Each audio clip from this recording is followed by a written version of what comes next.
ప్రియులారా, దైవారాధికులకందరికీ నా హృదయపూర్వక స్వాగత అభివాదములు తెలియజేస్తూ ఉన్నాను. దేవుని లేఖన ధ్యానంలోనికి మనం సాగిపోదాం.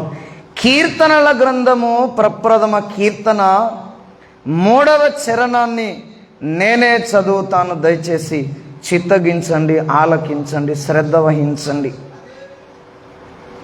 అతడు నీటి కాలువల యోరన నాటబడినదై ఆకువాడక తన కాలమందు ఫలమిచ్చు చెట్టు వలె నుండును. అతడు చేయునదంతయు సఫలమగును. ఈ దేవోక్తి ద్వారా, లేఖనము ద్వారా, వాక్యము చేత పరిశుద్ధాత్మ దేవుడే మన మధ్యకు విచ్చేసి తన దాసుని ఆయనే చేతిలోకి తీసుకొని మనతో మాట్లాడలాగున చిన్నపాటి విన్నపము, విజ్ఞాపన మనవి చేద్దాం. కలిసి నాతో ఏకీభవించండి. స్తోత్రం ప్రభువా, పరిశుద్ధుడా, దయామయుడా, మహోన్నతుడా, నీతిమంతుడా, నిత్యుడా, నీ బంగారు పాదాలను మరొక్కసారి ముద్దాడుతూ కొనియాడుతూ స్తుతి స్తోత్రములు సమర్పితం చేస్తూ ఉన్నాను. స్వామి, ఇదిగో నాయన, ఇంతవరకు నీ బిడ్డలు, నీ పిల్లలు, నీ ప్రియులు నీ శరీరములోని అవయవములన్నీ నిన్ను ఆరాధించి కొనియాడి పొగిడి ఉండగా నువ్వు సంతోషించావు, సంతసించావు, ఆనందించావు. అందును బట్టి స్తోత్రాలు చెల్లిస్తూ ఉన్నా. మా జీవితంలో నీవిచ్చే ఆనందాన్ని దినదినాభివృద్ధి కలగజేసి నీ సన్నిధిలో నువ్వు ఉంచిన సంపూర్ణ సంతోషమును మాకు దారాదత్తము చెయ్యడానికి ఆశ కలిగి ఉన్న స్వామి, నీకు స్తోత్రాలు. నీ సన్నిధిలో ఉన్న సంతోష మగ్ధులమై, సంతోష భరితులమై మా జీవితాన్ని కొనసాగించుకోవడానికి అవసరమైన నీ కృప ఇప్పుడు మా అందరి మీద కురిపించమని నిన్ను స్తుతిస్తూ ఉన్నా. అతి ప్రాముఖ్యమైన మజిలీకి మమ్మను తోడుకొని వచ్చావు దేవా. నీ లేఖనం పక్షంగా నిలుచున్న నీ దాసుడు అల్పుడు, అయోగ్యుడు, అధముడు, బలహీనుడు ప్రభువా, నీ నామమున నీ దాసుని మరొక్కసారి బలపరచి నీ ఆత్మ చేత నిండారుగా నింపి నా నోట నీ మాటల ఊటను నీవే ఉబికింపజేసి ప్రవహింపజేసి అందరి హృదయములను దర్శించి స్పర్శించి హృదయాలలో కొలువై ఉండే రారాజు నీవు కొలువై ఉండడానికి అనుకూలమైన పీఠముగా ప్రతి ఒక్కరి హృదయాన్ని మార్చడానికి, చెక్కడానికి, అలంకరించడానికి పరము నుండి భూమి మీదికి సంఘములోనికి దిగివచ్చి కార్యమును నర్చి మహిమ పొందమని యేసు పుణ్య నామమున మురళిడి స్వతంత్రించి వేడుకుంటున్నాం పరమ తండ్రి, ఆమేన్. ప్రియులారా, దేవుని లేఖనమును, దేవుని వాక్యాన్ని స్మరించక మునుపు, వినక మునుపు, అధ్యయనము చేయక మునుపు దేవుని లేఖనము యొక్క ప్రాముఖ్యతను ఒక మాటలో నేను మీకు వివరించి ముందుకు సాగిపోతాను. అదేంటంటే, తెలుగులో ఒక చక్కని సామెత ఉంది. అదేంటంటే, నాభికాడ చల్లబడితే నవాబుకైనా జవాబు ఇయ్యచ్చని. ఏం సామెత? నాభి చల్లబడితే నవాబుకైనా జవాబు ఇయ్యొచ్చు అని. అంటే అర్థం ఏంటంటే, కడుపు చల్లగా ఉంటే, కడుపు నిండా భోజనము దొరికితే, కడుపు నిండా మనం తిని ఉంటే ఎవరికైనా, ఏ ప్రశ్నకైనా, ఏ సమస్యకైనా జవాబు చెప్పొచ్చు. ఎంత పెద్దవాడైనా. నవాబు అంటే రాజు అన్నట్టు. రాజులకైనా మనము సమాధానం చెప్పొచ్చు. ఆకలైతే మనం ఎవరికి సమాధానం చెప్పలేము. చిన్న ప్రశ్న అయినా, చిలిపి ప్రశ్న అయినా జవాబు చెప్పలేము. ఎందుకు? ఇరిటేట్ అవుతాం, చికాకు అవుతుంది. ఓ పక్క కడుపు కాలుతూ ఉంటే, పొట్ట ఈడ్చుకుపోతూ ఉంటే, ఆకలి అవుతూ ఉంటే మనం ఎవరికి సమాధానం మాట్లాడలేమన్న మాట. కడుపు చల్లగా ఉండాలి, కడుపు నిండా భోజనం ఉంటే ఎవరితోనైనా మనం మాట్లాడచ్చు, జవాబు ఇవ్వచ్చు. ఆ సామెత ఆత్మీయ జీవితానికి ఎంతో ఉపయోగకరంగా ఉంటుందని చెప్తున్నా. దేవుని వాక్యము మన కడుపు నిండా, హృదయము నిండా, బ్రతుకు నిండా ఉంటే ఏ సమస్యతోనైనా మనం మాట్లాడవచ్చు. ఏ పరిస్థితిలోనైనా మనము జవాబు దొరకబట్టవచ్చు, జవాబును వెతుక్కోవచ్చు, జవాబు మనకు లభిస్తూ ఉంది. ఎంతటి శత్రువైనా మనం ఎదురు నిలవబడి సమాధానము చెప్పగలుగుతాము ఎప్పుడు దేవుని వాక్యం మన మదిలో, మనస్సులో, హృదయము నిండా ఉన్నప్పుడు. చూడండి, అందుకే పౌలు భక్తుడు ఏమంటాడంటే, కొలస్సీయులకు రాసిన పత్రిక 3వ అధ్యాయము, కొలస్సీయులకు రాసిన పత్రిక 3వ అధ్యాయము 17వ వచనం చదవండి, 16 చదవండి.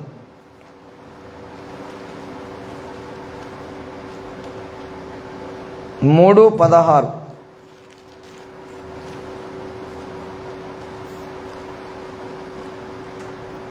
దొరకలే. కీర్తనలతోనూ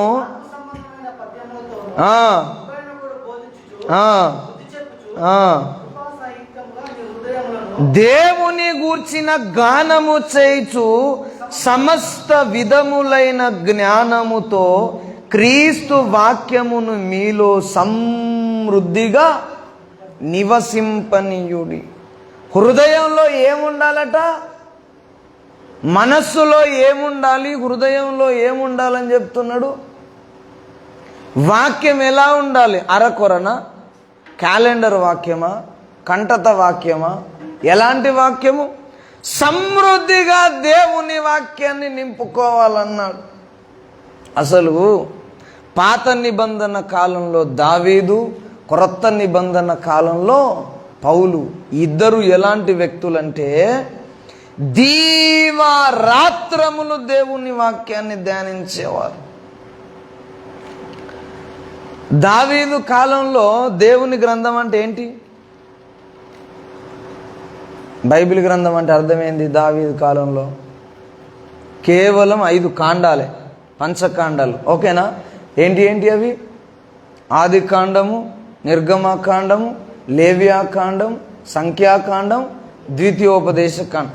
ఈ 5 కాండములనే, 5 పుస్తకాలనే ఎప్పుడు చదివేవాడట? రాత్రింబగళ్ళు, దీవారాత్రములు, అహర్నిశలు చదివేవాడట. ఆయన ఎప్పుడెప్పుడు చదివేవాడట ఒకసారి చూడండి. కీర్తనల గ్రంథము 55వ కీర్తన చూడండి ఒక్కసారి.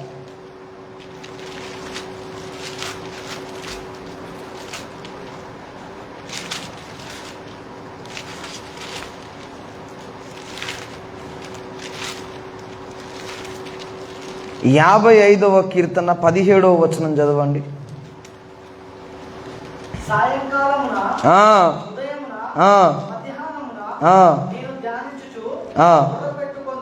చాలండి. ఏమన్నాడండి?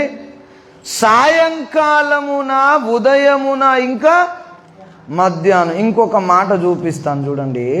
63వ సంకీర్తన 4వ చరణం.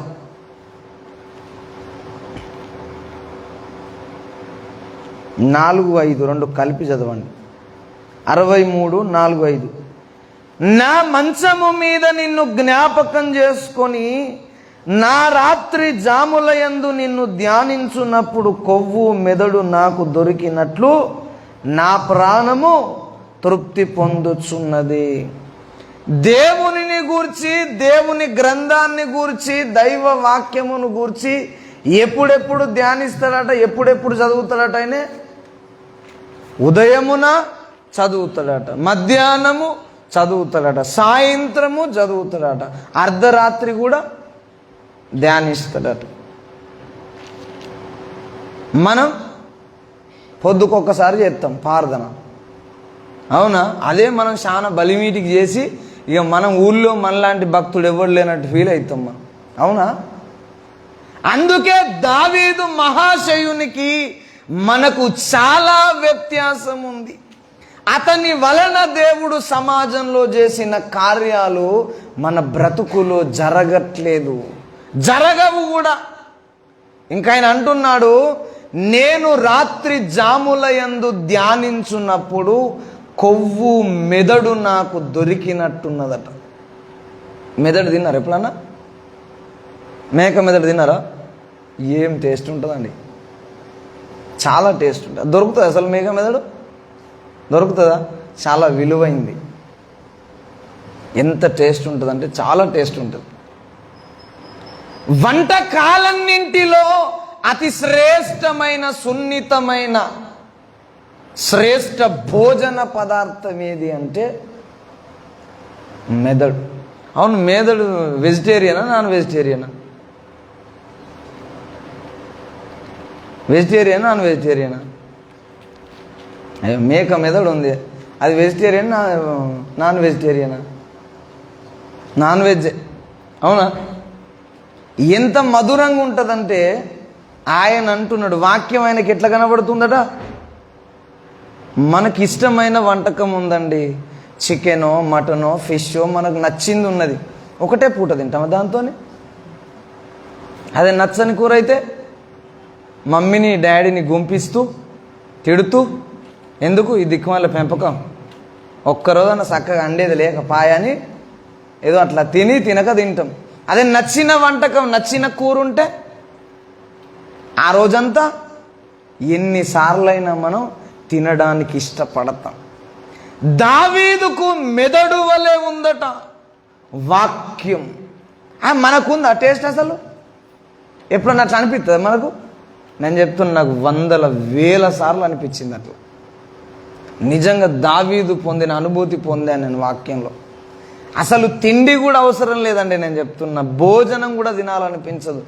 లోకం మీద, లోకములో ఉన్న సుఖ విలాసవంతమైన ప్రతి పదార్థం మీద, పరిస్థితి మీద మనకు విముఖత కలుగుతుంది. ఎప్పుడంటే దేవుని వాక్యములో ఉన్న మాధుర్యం మనకు అర్థమైనది.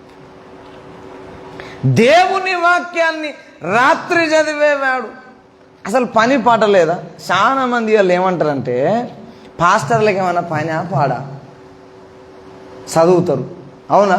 నేను చెప్తున్నాను, నాకు పని పాట లేక చదవలే, నేనైతే రాత్రింబగలు చదివేవాడిని. పొద్దున ఉద్యోగం చేసి వచ్చి నైట్లో 12-1 గంట దాకా చదువుకొని పడుకునేవాడిని. ఒక్కొక్క రోజు ఒక్కొక్క చాప్టర్ చదివే, ఒక్కొక్క గ్రంథాన్ని చదివేవాడిని. బైబిల్ గ్రంథం దేవుని కృప ద్వారా చాలాసార్లు చదివాను. అంటే ప్రియులారా, దేవుని వాక్యాన్ని అంతగా ప్రేమిస్తే, దేవుని వాక్యము నీ హృదయములో ఉంటే నువ్వేం చేయొచ్చు అని చెప్పిన మొదట నేను, ఏ సమస్యకైనా జవాబు చెప్పొచ్చు. నీ ఎదుట నిలబడ్డ శత్రువులు ఎవరైనా వారితో నువ్వు ధీటుగా పోరాడవచ్చు. ఎప్పుడంటే దేవుని వాక్యము నీలో సమృద్ధిగా నివసించినప్పుడు. అయితే అందులో ఇంకొక మేలు జరుగుతుంది ప్రాముఖ్యంగా. ఏంటో ఇప్పుడు చదవండి మూలవాక్యం. అతడు చేయునదంతయు సఫలమగును అట. ఎవరు? భక్తుడనేవాడు ఏది చేసినా సఫలమవుతుంది, ఫలిస్తుంది. యథార్థంగా గుండెల మీద చేసుకొని చెప్పండి, మనం చేసిన ప్రార్థనలన్నీ ఫలించాయా? మనం చేసిన పరిచర్య అంతా ఫలించిందా? మనం చదివిన చదువంతా సక్సెస్ఫుల్ అయ్యిందా? మన ఉద్యోగములో ఫలము దొరికిందా? మన వ్యాపారం అంతా వృద్ధి నొందిందా? మనము చేపట్టిన అన్ని పనులు దరిదాపుగా చాలా మట్టుకు ఫెయిల్యూర్ అవుతూ ఉన్నవి. ఏదో అరకొర దేవుని కృపలో మనం కొట్టుకొని పోతున్నామే తప్ప మనము చేసినదంతయు ఎందుకు సఫలీకృతం కావట్లేదంటే, 2వ చరణంలో చెప్పాడు చూడండి, యెహోవా ధర్మశాస్త్రమునందు ఆనందించుచు దీవారాత్రములు దానిని ధ్యానించువాడు ధన్యుడు. అతడు ఏమవుతాడట? నీటి కాలువ యోరన నాటబడిన వాడై ఆకు వాడక తన కాలమందు ఫలమిచ్చు చెట్టు వలె ఉండును. అతడు చేయునదంతయు, ఒక వ్యక్తిని గూర్చి చెప్తున్నాడు, ఒక భక్తుని గూర్చి సాక్ష్యం ఇస్తూ ఉన్నాడు. అతడు చేసినదేదైనా నువ్వు 10 నిమిషాలు ప్రార్థన చేసినా ప్రభావం ఉంటుంది. గంటల తరబడి మనవి చేసినా దానికి ప్రభావం ఉంటుంది. ఒక దినము ఉపవాసమైన పాతాళ లోక శక్తులను నిద్రలేపగలుగుతావు, గలిబిలి చేయగలుగుతావు, ఓడించగలుగుతావు. ఎప్పుడు అంటే నీవు దీవారాత్రములు యెహోవా ధర్మశాస్త్రమందు. చాలా పెద్ద అంశం నేను చెప్తున్నా. మొదటి కీర్తన మీద ఒక 30 ప్రసంగాలు చేసిన నేను. అర్థమైందని చెప్పింది. ఏం చెప్పినా? కేవలం ఒకటే ఒక కీర్తన మీద 30 ప్రసంగాలు చేసి ఉంటా నేను, అంశాలు. అంత పెద్ద అంశం నేను మీకు చెప్పలేను, మీకు బోరు కూడా. కానీ ఒక ముక్క మీకు అందించి నేను ముగిస్తాను. యెహోవా ధర్మశాస్త్రమందు, చదవండి ఒకసారి, అందరూ చదవాలి ఈ మాట. యెహోవా ధర్మశాస్త్రమందు చాలండి. ఏమన్నాడు? ఆనందించొచ్చు అన్నాడు. అసలు మనుషులు ఎక్కడ ఆనందిస్తారండి? నేను మీ ఇంటికి వచ్చిన, నాకు పచ్చి మంచినీళ్ళు ఇవ్వలే, మర్యాద చేయలే, వాకిట్లో నిలబెట్టి వాకిట్ నుంచి అటే పంపిండ్రు, నాకు ఆనందం ఉంటుందా? పోనీ మీరే నా ఇంటికి వచ్చిండ్రు వెతుక్కుంటా అయ్యగారని. నేను మిమ్మల్ని అసలు ఏమాత్రం పట్టించుకోలే, రోడ్డు మీద నిలబెట్టి బజార్లో నిలబెట్టి బజార్లో మాట్లాడి పంపించాను, ఆనందం ఉంటుందా? ఇంకోసారి వస్తారా మీరు? అయినేం పాస్టరా, ఈశ్వాసుకున్న లక్షణాలు లేవు అంటారా? మనుషులకు స్వేచ్ఛలో ఆనందం ఉంటుంది, స్వాతంత్రములో ఆనందం ఉంటుంది. ఇప్పుడు నా కొడుకున్నాడు, వాడు ఎంతసేపు ఆడుకున్నా వాడిని ఏమనలేదు అనుకో, వానికి ఆనందం. కానీ ఆడుకుంటున్నప్పుడు పోయి అడ్డగించి సాలదాయి కానీ బ్రేక్ చేస్తే ఆనందం ఉంటుందా? కానీ దేవుడు దేంట్లో ఆనందించమంటున్నాడు మరి? యెహోవా ధర్మశాస్త్రమందు అంటున్నాడు. ధర్మశాస్త్రం అంటే కట్టడలు, విధులు, శాసనాలు, అడ్డగింపు, చెడు చేయొద్దని బోధించడం, ఖండించడం, పద్ధతులు, రెస్ట్రిక్షన్స్ అనేటివి అన్నమాట. పద్ధతులను మనకు నిర్ణయించడమే, శాసనాలను మనకు అప్పగించడమే ధర్మశాస్త్రము. నేను చెప్తున్నాను ఉదాహరణ, అంటే నేను అట్లా చెయ్యను కానీ చెప్తున్నా. నేను 10:30కే చర్చికి వస్తా, 10:35కి ఎవరన్నా వస్తే బయటనే ఉండాలని చెప్పిన. మీరు ఆనందిస్తారా? ఆనందిస్తారా? కానీ దేవుడు ఏమంటున్నాడు తెలుసా? ధర్మశాస్త్రమందు ఆనందించు. చాలా కష్టం నేను చెప్తున్నా, కానీ ఇష్టపడితే కష్టం కాదు. కష్టాన్నైనా ఇష్టంగా చేస్తే ఇబ్బంది ఉంటుందా?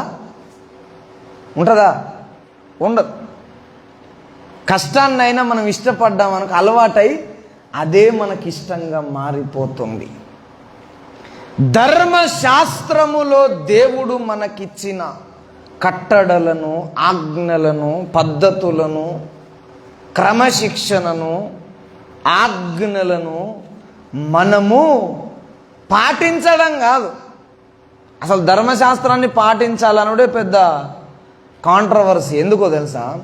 ఇష్టం ఉన్నా పాటించవచ్చు, ఇష్టం లేకున్నా పాటించవచ్చు. మన భర్తకు కూర అంటే ఇష్టం, మనకంటే ఇష్టం లేదు, ఏం చేస్తాం? ఇక తెచ్చుకున్నాడు, వండకపోతే ఎట్లా?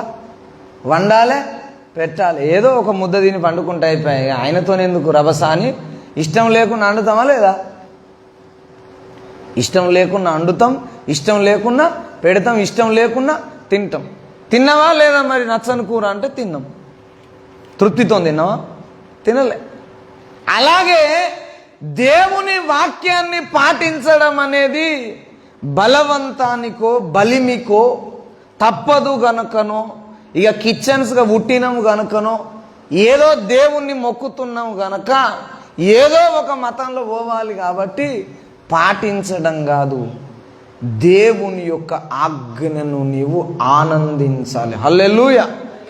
దేవుడు తన పిల్లలను తృణీకరించడానికి ఒక కారణం చూపెడుతున్నాడు. చూడండి, ఇర్మియా ప్రవచన గ్రంథము 6వ అధ్యాయము 10వ వచనం చదవండి ఒకసారి. 10, 11.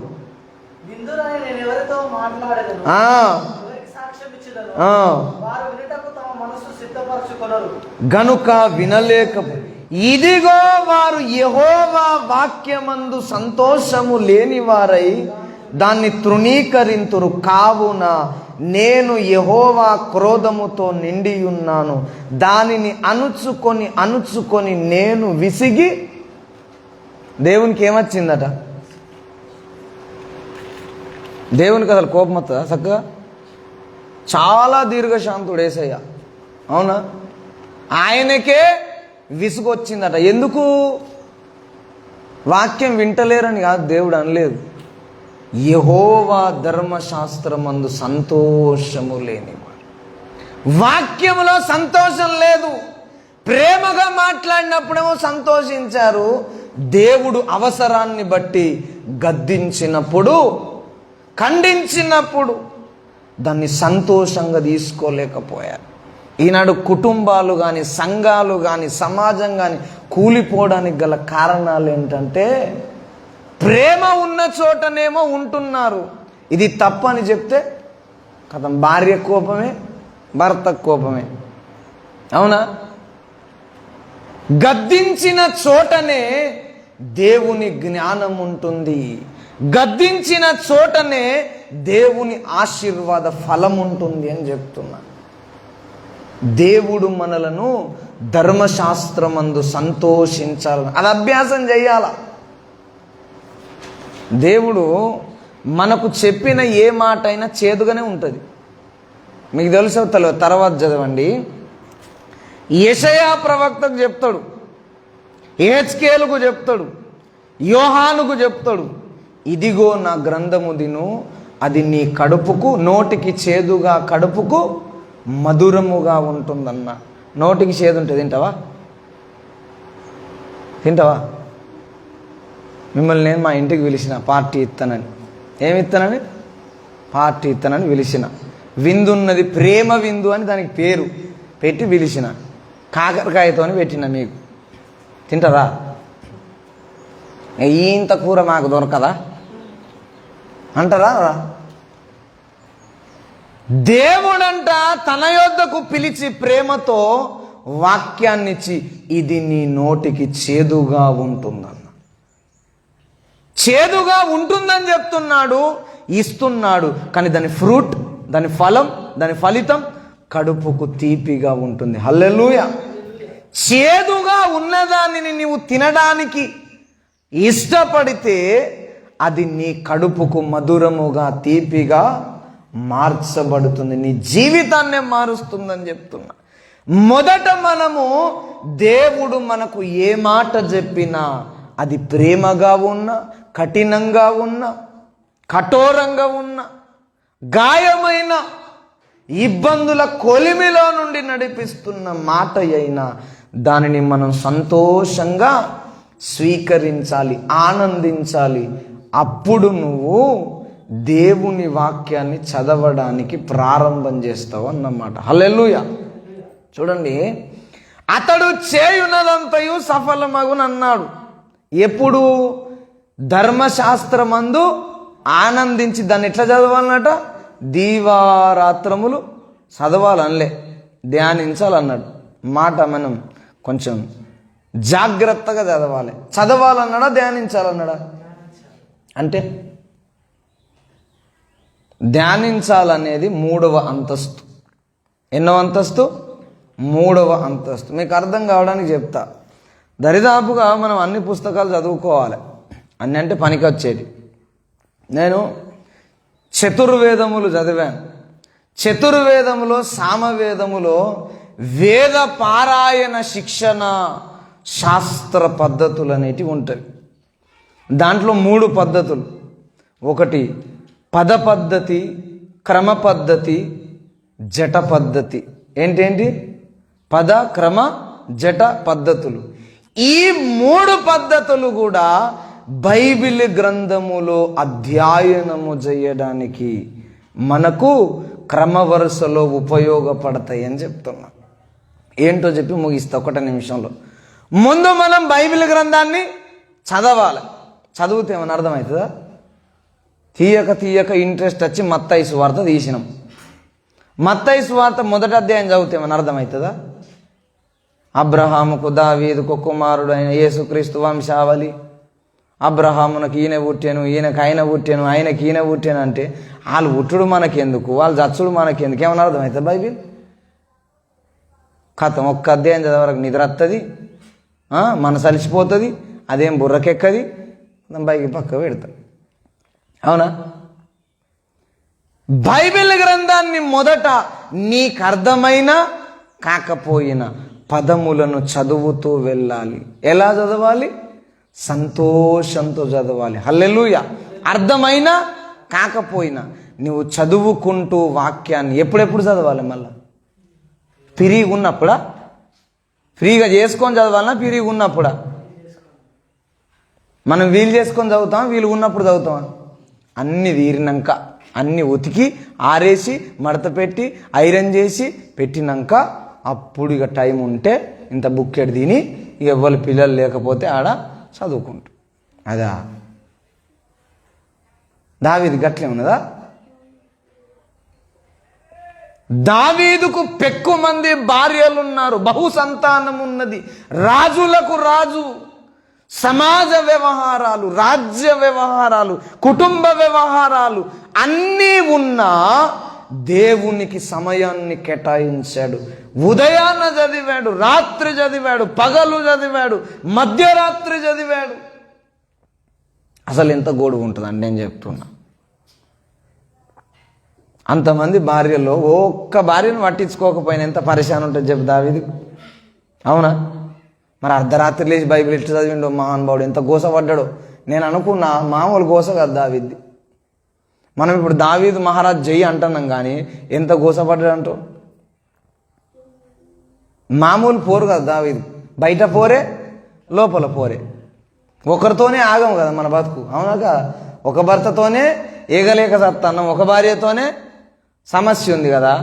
మరి చాలామంది భార్యలు, దాదాపు 7-8 మంది భార్యలు ఉన్నారు కదా దావీదుకు.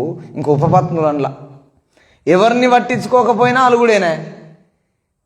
మనం అలుగుతే ఒకవేళ మళ్ళా మన కాలికి రావడానికి, అంటే మన దృష్టిలోనికి మన మనిషి కావడానికి ఎంత టైం పడుతుంది మనకైతే? బతిమాలి, అది చెప్పి ఇది చెప్పి బుజ్జగించి లాలించి. అవునా? పాపం దావీదు ఎంతమందిని లాలించిండు, అట్లా ఎంతమంది బుజ్జగించిండు. ఆయన గోస చెప్పుండ్రి. అన్ని సమస్యలున్నా దేవునికి మాత్రం సమయం ఇవ్వకుండా మానలేదు అంటున్నా. అది భక్తి అంటే. ఒక్క ఐతారం గుడికి వచ్చి నాకంటే బెస్ట్ క్యాండిడేట్ లేడు, నాకంటే నీతిమంతుడు లేడని మనం విర్రవీగితే అసలు దేనికి పనికిరావు. నేను చెప్తున్నా. అసలు పరలోకంలో గేటు కాడ ఉంటాం తెలుసా? అర్థమైందా? మనం ఏదో ఇక్కడ సంఘంలో నడుస్తుంది, సమాజంలో నడుస్తుంది, కానీ పరలోకం పోయినాక దేవదూతలు గేటు కూడా దాటినాయి మనల్ని. గేటు కానీ ఉండాలి. అర్థమైందా? ఇప్పుడు ప్రగతి భవన్ పోతాం అనుకో, మన లోపల రానిస్తారు ఎవరన్నా? ప్రగతి భవన్లోకి ఎవరెవరు పోతున్నారో గేటు కాడ నక్కి చూడాలి మనం, తొంగి. అవునా? రేపు పరలోకంలో కూడా అలా ఉంటుంది మన పరిస్థితి. ఎందుకు? నేను ఈ 100 సంవత్సరాలు కష్టపడి నీ చేతికిచ్చిన గ్రంథాన్ని ఎంత ప్రేమించావని అడుగుతాడు దేవుడు. ఏం చెప్తావు? నాకు నువ్వు ఇచ్చిన భర్తే ఉండే, ఆడు అస్సలు తీరనీయలే ప్రభు అంటే గవన్ని అడవై పప్పులు ఉడకాయాడ. ఉడుకుతాయా? ఉడకాయి. మనకు నచ్చిందేమో భర్త ఇన్నాయినకున్నా చేస్తాం, భార్య ఇన్నాయినకున్నా చేస్తాం, అవ్వయి ఇన్నాయినకున్నా చేస్తాం, పిల్లలు ఇనకున్నా చేస్తాం. కానీ బైబిల్ కాడికి వచ్చే వరకు నాకు తీర్తలేదు. నువ్వే ఇచ్చినవు ఈ పోరగాలని ఏమన్నా నేను? ఈ సాకులు నడవని చెప్తున్నా నేను. 100 సంవత్సరాలు ఎన్నో ప్రాణాలు బలి అయితే తప్ప ఈ గ్రంథం మన చేతిలోనికి రాలేదు. ఈ గ్రంథాన్ని దీవారాత్రాలు చదవాలి. మొదట చదివిన తర్వాత ద్వితీయోపదేశ కాండం 6వ అధ్యాయంలో దేవుడు ఒక మాట అంటాడు. నీవు కూర్చున్నప్పుడు, లేచినప్పుడు, నడుచున్నప్పుడు పని చేయున్నప్పుడు, పరుగెత్తున్నప్పుడు, ప్రయాణము చేయున్నప్పుడు నీవు నీ పిల్లలకు ఈ మాటలను చెప్పవలెను. హల్లెలూయా. దేవుని మాటలు మనం మన పిల్లలకు, తోటి వారికి చెప్పాలంటే మనకు ముందు ఏమై ఉండాలి? కంఠస్థమై ఉండాలి, జ్ఞాపకం ఉండాలి. అవునా? మొదట నీవు చదువుతూ ఉంటే 1, 2, 3, 4, 5, 6 గ్రంథాన్ని చాలాసార్లు చదివితే నీకు వాక్యము గుర్తుంటుంది, జ్ఞాపకం ఉంటుంది, కంఠస్థమవుతుంది. మొదటి అంతస్తేమో చదవడము, రెండవ అంతస్తేమో నీవు మనస్సులో నిలుపుకోవడం, జ్ఞాపకం ఉంచుకోవడం, కంఠస్థము చేయడం.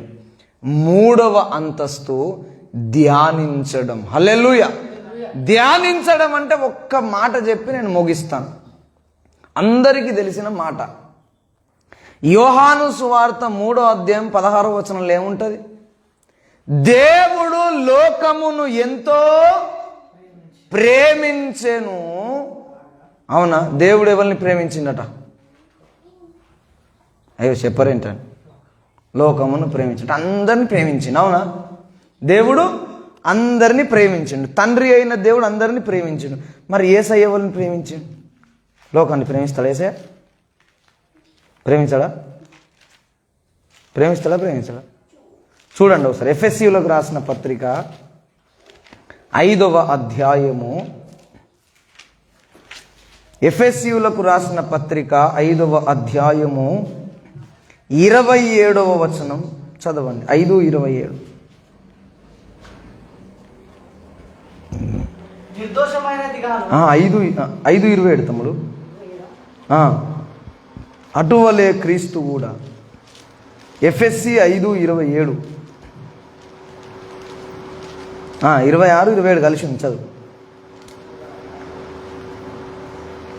పురుషులారా మీరును మీ భార్యలను ప్రేమించుడి, అటువలే క్రీస్తు కూడా సంఘమును ప్రేమించి. ఇటు చూడండి.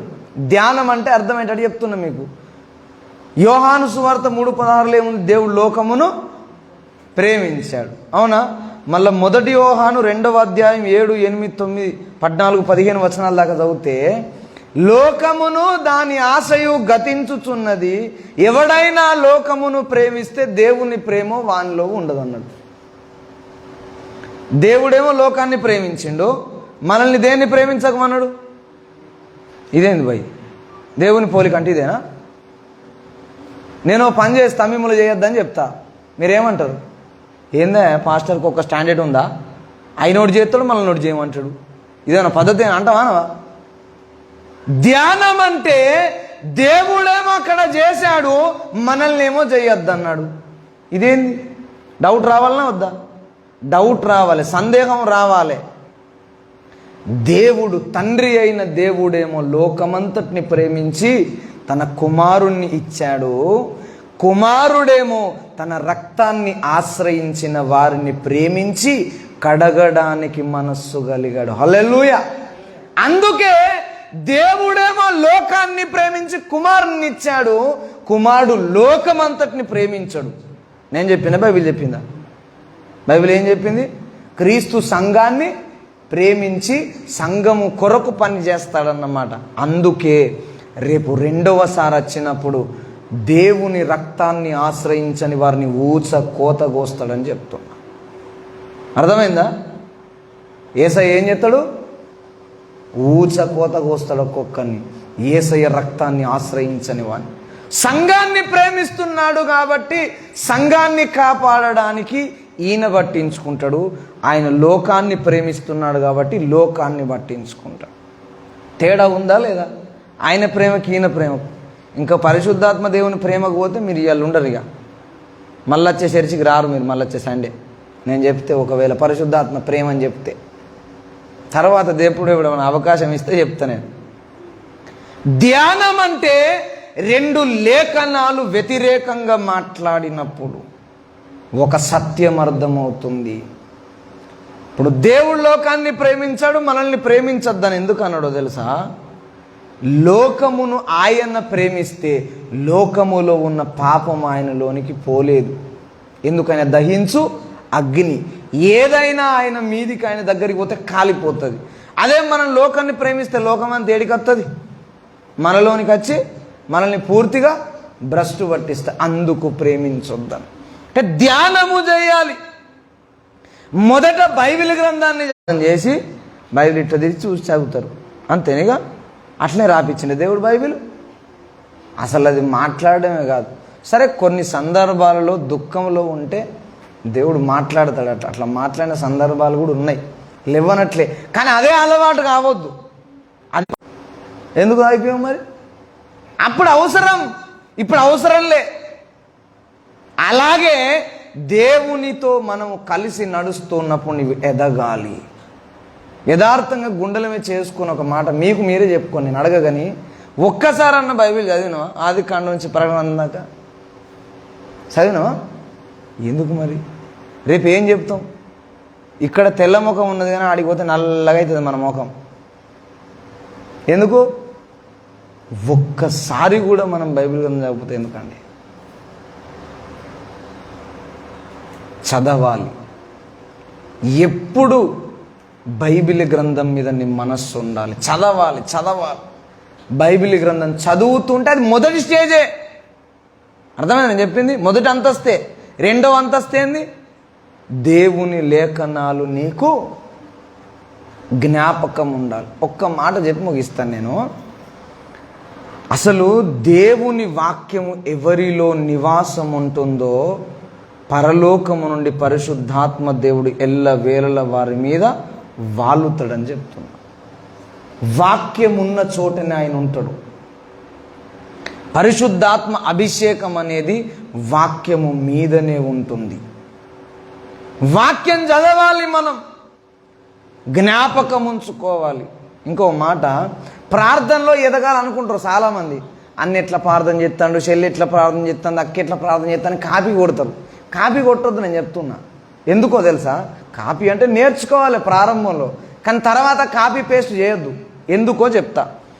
వాక్యము ఎంతగా నీవు చదువుతావో ఆ వాక్యముతోనే ప్రార్థనాత్మ నీ మీద ఉంటుందని చెప్తున్నా. గంటల తరబడి ప్రార్థన చేయొచ్చండి వాక్యం గుండెల నిండి ఉంటే. అసలు ఉడవద్దు తెలుసా? ఎంత మధురంగా అనిపిస్తుంది తెలుసా ప్రార్థన చేస్తూ ఉంటే. ఆపాలనిపించదు. ఎందుకు? వాక్యం మన మదిలో ఉంటుంది. నాకైతే టైం సరిపోక ప్రార్థన నిలిపేసుడే తప్ప అవసరాలను బట్టి ప్రార్థన ఆపేయాలనిపించదు. ఎందుకు? వాక్యము గుండెల నిండా ఉంటే ప్రార్థనాత్మ మన మీద ఉంటుంది. వాక్యం చదవాలి, ఆనందించుతూ చదవాలి, కఠినంగా ఉన్న మాటలను స్వీకరిస్తూ చదవాలి, జ్ఞాపకం ఉంచుకోవాలి. మూడవ అంతస్తు ఏంటి? ధ్యానించడము. ధ్యానించడం అంటే అర్థమైందండి? ఒక మాట చెప్తా. ధ్యానించడం అంటే మీకు అర్థమయ్యే భాషలో. మనం అతిగా ప్రేమించే వాళ్ళు ఒకరోజు ఇంటికి వచ్చి ఆరు బయట నిలబడి మస్తు తిట్టిపోయినరు అనుకో, పోతే పోని అనుకుంటావా? పోయినాక కూర్చొని ఏమేం మాట్లాడింది, ఎందుకు మాట్లాడింది, ఎక్కడన్నా మనం మిస్ అయినావా, లేకపోతే అది ఎందుకు అన్నది, ఈమె ఎక్కడికి పోయి ఉంటుంది, నిన్న ఈ వారమంతా నాకు గనవల్లి ఎవరింటికి పోయి ఉంటుంది, మన మేరక్కి ఇంటికి పోయిందా, మేరక్కు ఊదిందా, ఎవరు ఊదిండ్రు అని ఆలోచిస్తామా లేదా? ధ్యానిస్తామా లేదా? లేఖనాన్ని అలా ధ్యానించాలి అని చెప్తున్నా. హల్లెలూయా. మోషే ఎన్ని సంవత్సరాలు బ్రతికిండు, ఎలాగూ బ్రతికిండు, ఎందుకు బ్రతికిండు? దేవుడు సాత్వికుడు అన్నాడు, ఆయన ఇల్లంతటిలో నమ్మదగిన వాడు అన్నాడు. ఎందుకైంది అట్లా? ఆయనలో ఏ నమ్మకాన్ని దేవుడు చూశాడు? ఇలా దేవుని వాక్యాన్ని మనము ధ్యానించాలి.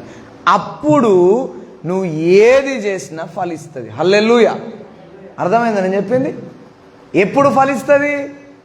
మనం పని చేసినా, వివాహం చేసుకున్నా, కాపురం చేసినా, ఉద్యోగం చేసినా, సేవ చేసినా, చదువుకున్నా, ఏదైనా మనము ఏది ఆరంభము చేసినా అది ఫలించాలి అంటే మొదట నీవు దేవుని వాక్యాన్ని చదవాలి, జ్ఞాపకం ఉంచుకోవాలి, ధ్యానించాలి. అప్పుడు నీ బ్రతుకులో ఏది చేసినా ఫలిస్తుంది అని చెప్తున్నా. హల్లెలూయా. అర్థమైందా? అలా ఫలించాలి అంటే దేవుని వాక్యాన్ని ధ్యానించాలి. ఇంకొక మాట చెప్పి ముగిస్తా. చాలామందికి ఒక సమస్య, బైబిల్ ఎంత చదివినా అర్థమైతలేదు, ఎంత చదివినా మైండ్లో ఉంటలేదు అని అంటారు. అవునా? నేను చెప్తున్నా యథార్థంగా, నేనైతే బైబిల్ చదివి చదివి చదివి చదివి నా టైం అంతా, నాకు ఒక్క స్నేహితుడు లేడు, ఇప్పుడు ఒక్క మిత్రుడు లేడు. ఉండే చాలా పెద్ద బ్యాచ్ ఉండే, నాకు టీం ఉండే, కానీ యేసయ్యను నమ్ముకున్నాక అందరినీ వదిలిపెట్టిన. ఒక్క మిత్రుడు కూడా నాకు లేడు, యేసయ్య ఒక్కడే మిత్రుడు. అయితే టైం దొరికినప్పుడల్లా టైం తీసుకొని కష్టపడి టైం కుదుర్చుకొని రాత్రింబగళ్ళు చదివి చదివి చదివి చదివిన తర్వాత వాక్యం గుర్తుంటలేదు, వాక్యం గుర్తుంటలేదు. ఒకసారి అయితే ఏడిచి ఏడిచి తల నేలకు కొట్టుకున్నా, తెలుసా? తల నేలకు కొట్టుకున్నా. నేను ఎందుకు ఇంత టైం నీకు ఇచ్చి గ్రంథం చదివి చదివి చదివి నా టైం అంతా వృధా చేసుకున్నా కూడా నాకు నీ వాక్యం గుర్తుంటలేదని తల నేలకు కొట్టుకున్న తర్వాత తల వాపొచ్చింది, ఏడ్చాను భయంకరంగా. అప్పుడు చెప్పాడు దేవుడు, ఏమన్నాడంటే, భూమిలో విత్తనాన్ని మనం నాటుతాం కదా, నాటినాకనే మొలకెత్తుతుందా? నాటినాక లోపల ఏం కావాలి? అది ముందు పగిలిపోవాలి, చచ్చిపోవాలి. అవునా? పగిలిపోవాలి, చచ్చిపోవాలి, కనబడకుండా ఉండాలి. హల్లెలూయా. మన చేతిలో ఒకప్పుడు కొన్ని విత్తనాలు ఉన్నాయి, నువ్వు వాటిని సమాధి చేశాక పాతి పెట్టాక భూమి ఆ మట్టి దాని మీద కప్పుతాం, ఆ విత్తనం నీకు కనబడుతుందా? చాలా రోజులు కనబడదు, తర్వాత మెల్లగా అది పగిలి చచ్చిపోయి అందులో నుండి క్రొత్త జీవం పుడుతుంది. హల్లెలూయా. ఆ జీవం పెరిగి పెద్ద వృక్షం అవుతుందని చెప్తున్నా. ఒక విత్తనము కనబడకుండా పోయిందని ఏడుస్తున్నావు కదా, ఆ విత్తనము మొలకెత్తే సమయం వచ్చినప్పుడు వేల విత్తనాలను పుట్టించే వృక్షం అవుద్దని చెప్పాడు దేవుడు. వేల విత్తనాలను నేను రుచి చూశానని చెప్తున్నా వాక్యంలో. ఏడ్చాను కాబట్టి మనం ఏడతాం, అట్లా అర్థమవుతలేదని అవతల పడేస్తాం. దేవుని వాక్యాన్ని నువ్వు ఎంతగా ప్రేమిస్తే, ఎంతగా చదివితే, ఎంతగా ధ్యానిస్తే నా బ్రతుకులో ఆగిపోయినవి కూడా మన దగ్గరికి వస్తాయి, నిలిచిపోయినవి కూడా మన చెంతకు వస్తాయి, చచ్చిపోయినవి కూడా బ్రతికి మన బ్రతుకులోనే ప్రవేశిస్తాయి అని చెప్తున్నా. అయిపోయింది అనుకున్నవి కూడా మన బ్రతుకులో చిగురిస్తవి, క్రొత్త జీవంతో బయటికి వస్తాయి అని చెప్తున్నా. అయితే అలా మనలో పదిలంగా మొలకెత్తాలంటే ఒక పని చేయాలి మనం. ఆ ఒక్క పని చెప్పి ముగిస్తా, లేకపోతే అన్యాయం అయిపోతారు మీరు. ఏం చెప్పాను నేను మొదటి నుంచి? దేవుని వాక్యం మన మనస్సులో మదిలో ఉంటే ఎవరికైనా దేనికైనా మనం జవాబు చెప్పొచ్చు. దేవుని వాక్యం మనలో ఉండాలంటే మనము దీవారాత్రములు ఆనందించుచు చదవాలి, జ్ఞాపకం ఉంచుకోవాలి, ధ్యానించాలి. 3వ అంతస్తుకు మనం రావాలి. అలా ధ్యానించినప్పుడు కూడా మన మనస్సులో అది చోటు లేకుండా ఉంటుందంటే ఒక పని చేస్తే చోటు ఉంటుంది. ఇప్పుడు చదవండి మొదటి వచనం. దుష్టుల ఆలోచన చొప్పున నడువక. అవునా? దేంతో స్టార్ట్ చేసిండు బైబిల్ని దేవుడు? కీర్తనల గ్రంథము దేంతో స్టార్ట్ చేయాలి అసలు? మనం ఉత్తరం రాస్తున్నాం అనుకో, ఏమని పెడతారు? శుభమని పెడతారు, ఏసు రక్తం అని పెడతారు, ఏసు నామం అని పెడతాం. అవునా కాదా? మన ఆనవాయితీ.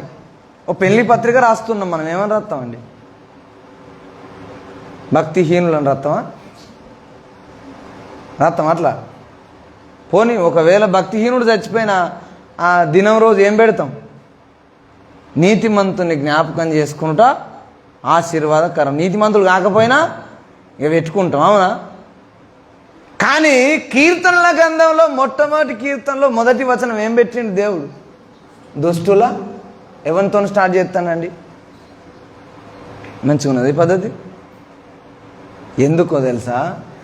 మనలో నీతిమంతుడు నిలిచి ఉండాలంటే మనలో దుష్టుడు పెట్టిన వాటిని తొలగించుకోవాలి మొదట. హల్లెలూయా. ఇప్పుడు వచ్చి చర్చిలో ఆరాధన చేయాలంటే ముందు చర్చి క్లీన్ చేస్తామా, అట్లనే వచ్చి కూర్చుంటామా?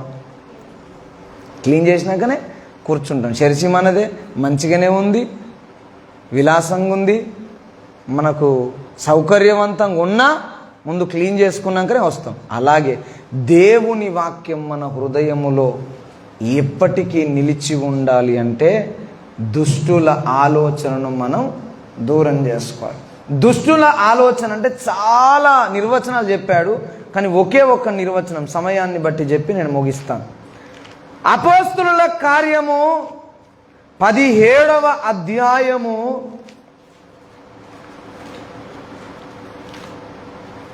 17వ అధ్యాయము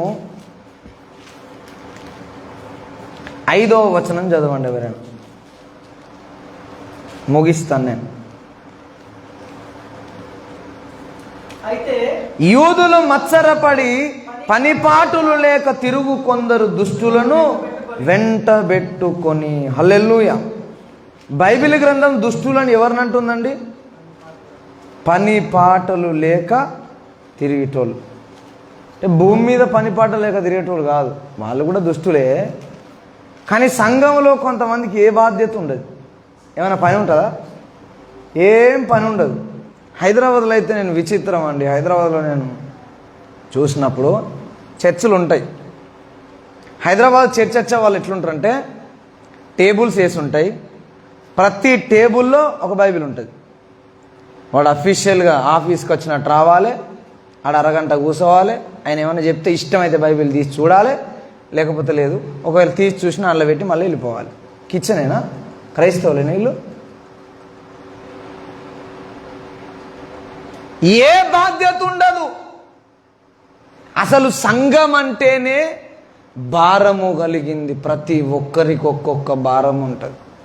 ఇప్పుడు చూడండి, సంఘం అంటే శరీరం కదా. శరీరంలో కళ్ళు చూడలేదనుకో మనం నడుతామా? ముక్కు వాసన పీల్చలేదు, పోనీ శ్వాస తీసుకోలేదు, బతుకుతామా? నోరు తినలేదు, బతుకుతామా? చెవులు వినలేదు, బతుకుతామా? చేతులు పనిచేయలేదు, బ్రతుకుతామా? కాళ్ళు నడవలే, నివసిస్తామా? గుండె కొట్టుకోలే, ఉంటామా? అన్నీ ఏం చేస్తున్నాయి అవయవాలు? కానీ సంఘమే దరిద్రం. పనిచేసేవాడే పని చేస్తాడు, వేరేటోనికి బాధ్యత ఉండదు. నేను చెప్తున్నా, వాళ్ళను దేవుడు అంటున్నాడు దుష్టుడు. హల్లెలూయా. మనం కావద్దండి, నేను చెప్తున్నా. నేనైతే కాలే. చిన్నప్పటి నుండి, రక్షణ పొందినప్పటి నుండి నాకంటూ ఒక భారం ఉంది సంఘం మీద. అందుకే సంఘ బాధ్యత అప్పగించిండు, ఉట్టిగా అప్పగించలే. ప్రతి మనిషికి సంఘంలో భారం ఉండాలి. అది ఏ పనైనా కానీ నీకే అప్పగిస్తాడు. ఎవరికి ఏ భారమో వాళ్ళ మనసులో ఉంటుంది. అప్పుడప్పుడు మనం ఏం చేస్తామంటే దాన్ని తొక్కి మనుషుల మాటలకు, అవమానాలకు, పెత్తనాలకు, అతిశయాలకు మనం వాటిని తొక్కి పడేస్తాం. కానీ భారము లేకుండా, బాధ్యత లేకుండా సంఘములో ఉండే ఏ వ్యక్తి అయినా దేవుని దృష్టికి దుష్టుడు. హల్లెలూయా. వీళ్ళు బైబిల్ చదివితే ఎక్కది, వీళ్ళు ధ్యానిస్తే అర్థం కాదు, వీళ్ళు డిగ్రీలు చేసినా అర్థం కాదు, వీడు ఏది చేసినా ఫెయిల్ అవుతుంది. కానీ ప్రతి ఆదివారం చర్చికి వస్తాడు. ఏం చెప్పుకుంటాడు మళ్ళీ ఉల్టా 4 రోజులకు? ఏం ప్రయోజనం అన్న, ప్రార్థన చేసిన కంటే ప్రార్థన చేయనోడే మంచోడు, మీరు గట్లనే చెప్తారని అంటాడు. లోపం ఎక్కడుంది? సంఘములో బాధ్యత లేకుండా తిరిగే వ్యక్తులు దేవుని దృష్టిలో దుష్టులన్నమాట. ఆ ఆలోచన పెడతాడు వాడు. వాళ్ళు చేసుకుంటారులే, మనకెందుకు. కానీ నిన్ను దుష్టునిగా భూమి మీద చిత్రీకరిస్తున్నాడు, పరలోకంలో గొప్ప నష్టాన్ని కలగజేస్తున్నాడు దురాత్మ, అపవాది, సాతాను. కాబట్టి దేవుని వాక్యం మనలో నిండి ధ్యానించే ఉన్నత స్థానానికి మనం ఎదగాలంటే, మనం చేసే ప్రతి ప్రయత్నం ఫలించాలంటే, మనము దీవారాత్రములు దేవుని వాక్యాన్ని చదవాలి.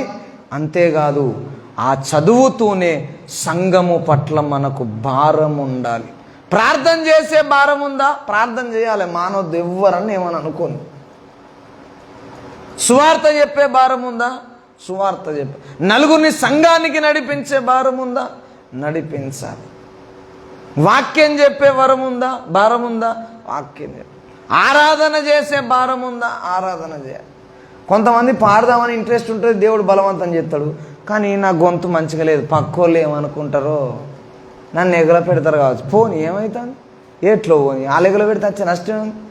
నువ్వు వాళ్ళ కొరకు వాడతానవా, ఏసఐ కొరకు వాడతానవా? చెప్పరేంటండి? భారాలు ఎందుకు ఆగిపోతాయంటే మనుష్యులను చూసి ఆగిపోతాయి. ఎందుకు శైతాన్ అట్లా చేస్తాడంటే నిన్ను దేవుని ఎదుట దుష్టునిగా నిలబెట్టడానికి. నిలబడద్దు మనం అట్లా. కాబట్టి దేవుడు మనకి ఏ భారం అయితే మనస్సులో పెట్టాడో దాన్ని కొనసాగించాలి మనం. హల్లెలూయా. పరిచారం చేసేవాళ్ళు పరిచారం చేయాలి, పని చేసేవాళ్ళు పని చేయాలి. దేవుని కొరకు రేపు చెప్పుకోవడానికి ఒక పని ఉండాలి నీకు. ఇప్పుడు అమ్మాయికి అబ్బాయిని చూస్తాను అనుకో, ఏం పని చేస్తానంటే మా వాడు ఏం చెయ్యడు, పిల్లనిస్తారా? నీ పిల్లకేమో పిల్లగాడేమన్నా చెయ్యాలి, మనమేమో వేసే కొరకు ఏం చేయద్దు. అది లాజిక్ ఉంది ఏమన్నా? కాబట్టి పిల్లల ప్రేమతో చెప్తున్నాను నేను ఏంటంటే, మనకు ఏదైనా ఒక భారము దేవుడు ఇవ్వాలి. ఆ భారాన్ని కడదాకా చేపట్టాలి. ఏం చేసినావు బిడ్డ అంటే ఈ పని చేసినా అని చెప్పాలి దేవునికి. అన్నీ చేసిన ప్రభు అంటే ఏదిరా ఒక్కటి కూడా కనబడతలేదు అనద్దు. మళ్ళీ దేవుడు కలగూర గంపల ఏదైనా కూర కరెక్ట్ ఉంటుందా?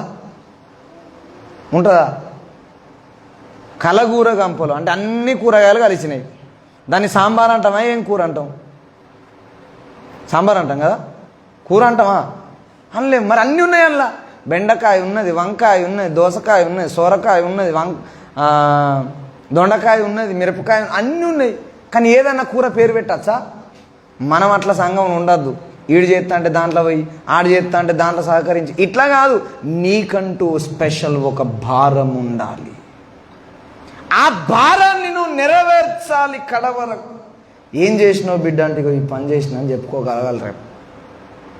కన్ను మూసాక యేసయ్య కౌగిట్లో కన్ను తెరిస్తే నువ్వు నాకు ఈ పని ఇచ్చావు ప్రభా, నేను నమ్మకంగా చేశానని చెప్పుకోగలగాలి ప్రతి ఒక్కరు. కాబట్టి మనకు భారం అవసరం. మనం వాక్యాన్ని చదవాలి, గ్రంథాన్ని చదవాలి, దేవునితో మనం స్నేహం చేయాలి ఎల్లప్పుడూ. అప్పుడు మనం ఏది చేసినా ఫలిస్తుందండి. మనం చేసుడే కాదు, పక్కోడు ఎవడన్నా చేస్తే వాడు రమ్మని మనల్ని ప్రార్థన చేయమన్నా ఫలిస్తుంది. దానికి అర్థమైందా? నువ్వు ఇతరుల కొరకు ప్రార్థన చేసినా, ఇతరుల కొరకు కష్టపడ్డా, ఇతరుల కొరకు తోడ్పడ్డా నిన్ను బట్టి అక్కడ ఫలము దొరుకుతుంది. యోసేపును బట్టి ఎవరు దీవించబడ్డారండి? పోతీఫర్ ఏమైనా యేసుప్రభువుని నమ్ముకున్నాడా? అన్యుడు. కానీ యోసేపును బట్టి పోతీఫర్ను దేవుడు దీవించాడు. నిన్ను బట్టి జనాలను దీవించాలి దేవుడు. ఎవరిని? జనములను దీవించాలి. కాబట్టి అలా దీవించాలంటే మనం దేవుని వాక్యాన్ని ఎల్లవేళలా చదవాలి, ధ్యానించాలి. మనలో పని లేకుండా ఉండే మనస్సు మనకు రాకూడదు. సంఘం పట్ల ఒక భారం మనకు ఉండాలి. ఆ భారాన్ని మనం ఏమైనా వదిలేసామా, పట్టించుకోలేదా, దేవుని సన్నిధిలో ఒప్పుకొని ఇంతకాలం ఒక్కసారన్నా బైబిల్ చదవలేదు అనుకో, ఈ రోజు నుంచి ఏం చేయాలి మనం? ఎక్కడి నుండి చదవాలి? ఫస్ట్ కీర్తనలు మంచిగా ఉంటాయి అక్కను చదవాలనా? ఆది కాండం చదవాలి. ఆది కాండం నుండి ప్రకటన గ్రంథం దాకా మనం సీరియల్గా క్రమంగా మనం దేవుని వాక్యాన్ని చదువుకోవడానికి మనల్ని మనం అంకితం చేసుకుందాం. మనము చేయునదంతయు సఫలమగునట్లుగా దేవుడు చేయునుగాక. ఆమేన్, ఆమేన్.